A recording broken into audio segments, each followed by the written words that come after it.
Bonjour, bienvenue mes amis sur une autre vidéo sur votre chaîne Apprendre le français avec جلال. سعيد بلقياكم مرة أخرى أصدقائي صديقاتي في فيديو واحدة أخرى فيما يخص الدراسة ديال le roman La boîte à merveilles d'Ahmed Safraoui. Donc mes amis, on est arrivé sur le chapitre 4. En fait, le chapitre 4, c'est un autre chapitre, c'est une autre partie de l'histoire dans laquelle on va voir d'autres personnages, d'autres événements. Bien évidemment, c'est un conte de vie.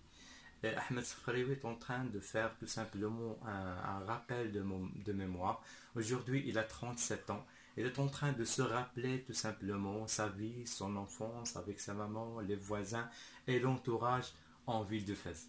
D'accord, donc Asdeqai, on est arrivé sur le chapitre 4. On va commencer toujours, on va rester sur le même plan, sur la même manière d'étude et d'explication. Voilà, on est sur le lieu du chapitre, les lieux, là où se passent les événements de cette partie, et les personnages qui vont apparaître, bien évidemment, les personnages qui sont phares, les personnages qui sont principaux, les personnages qui ont un rôle qui est plus important sur le chapitre.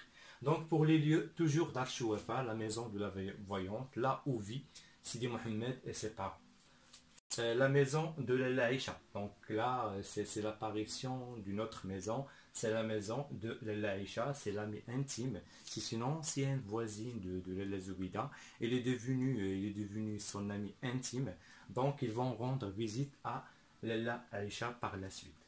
Pour les personnages, bien sûr, Sidi Mohamed, le narrateur, ses parents, Manou Islam, l'Azoubida, l'Aïcha, l'ami de sa maman, et Moulay Al-Arbi qui est le mari de Lalla Aïcha.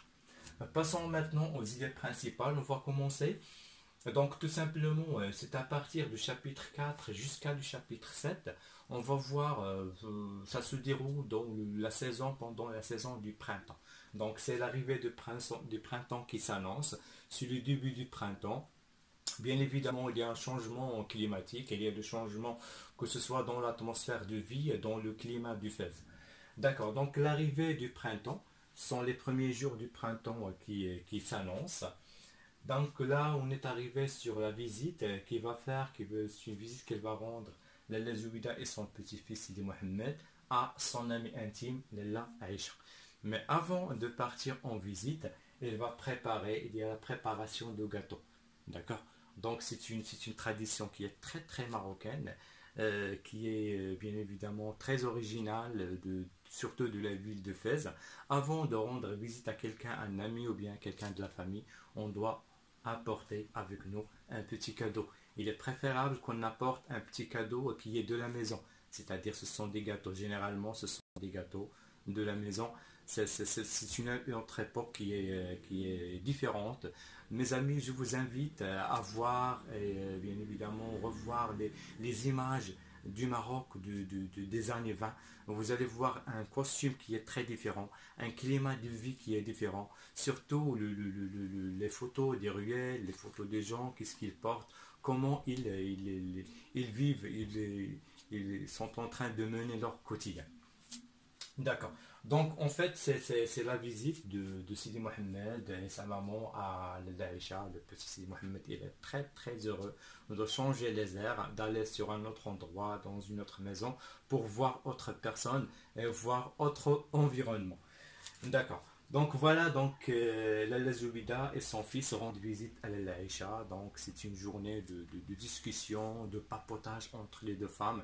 C'est une occasion à ne pas rater pour parler sur tout et sur rien.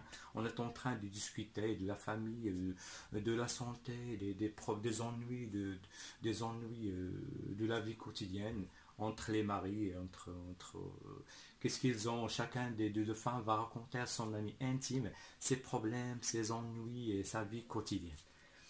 D'accord, donc c'est une journée de papotage et de jeu pour Sidi Mohamed. Sidi Mohamed également, le petit garçon, il va profiter pour jouer avec d'autres garçons.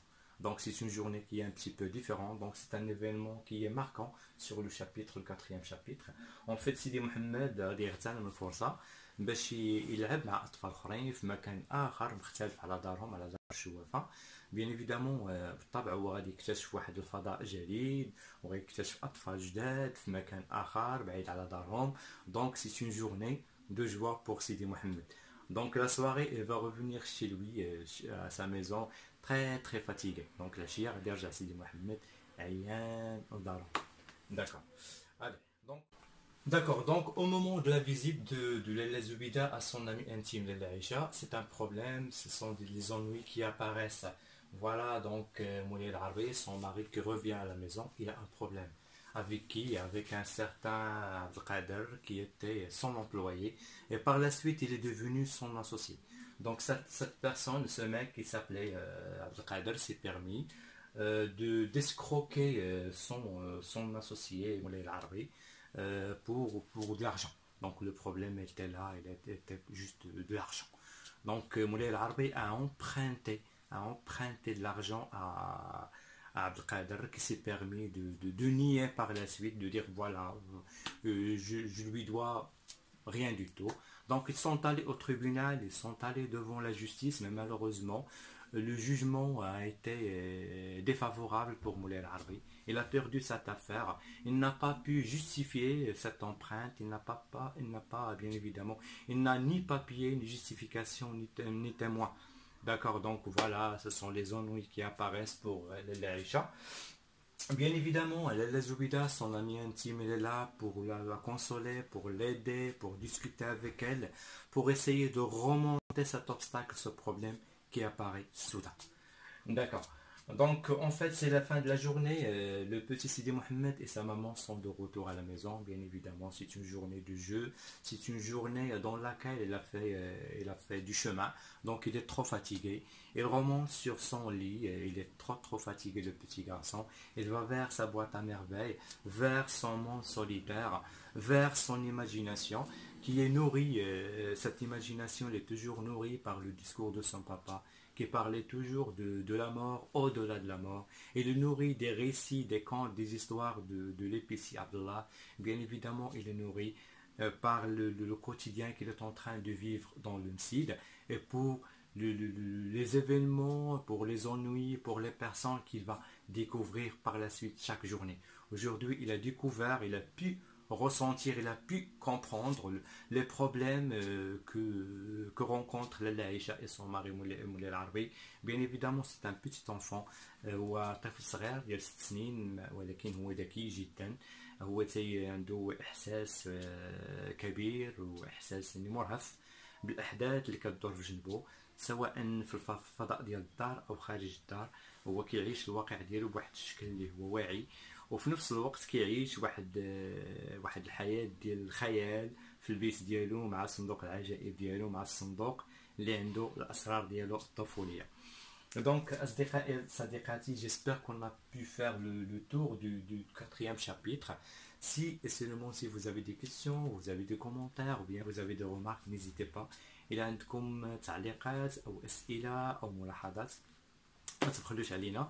نتواصلوا باش الافاده تكون متبادله باش تشجعونا. ما تنساوش تابوناو في لاشين ديالنا زر الاعجاب. كنتمنى حتى الان نكونوا نهينا الشابيتر 4 bel et bien. Je vous souhaite une très très bonne journée et merci beaucoup mes amis. Au revoir.